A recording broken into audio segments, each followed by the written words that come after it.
Na orientação a objeto. Com classe e objeto, classe objeto iremos lidar. É com a classe que modelaremos o objeto. E o objeto, a estrutura que iremos manipular. Na classe colocaremos atributos e métodos, a fim de o objeto caracterizar. Atributos são características e as funções os métodos referente ao objeto a modelar. Programando em Java, quando o objeto eu for criar, estarei usando sim o meu operador new antes da chamada do método construtor da classe, que irá instanciar o meu objeto. De uma classe, vários objetos pode se criar. Basta para isso várias vezes instanciar.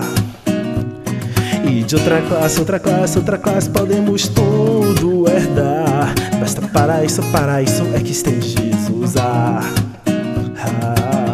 Na classe colocaremos atributos e métodos, a fim de o objeto caracterizar.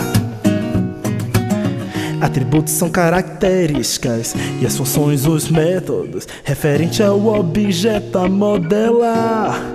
Programando em Java, quando o objeto eu for criar, estarei usando sim o meu operador new antes da chamada do método construtor da classe, que irá instanciar o meu objeto. Instância objeto significa criar. Instância objeto significa criar. Instância objeto significa criar. Instância objeto significa criar. Na classe colocaremos atributos e métodos, a fim de o objeto caracterizar. Atributos são características e as funções os métodos referente ao objeto a modelar.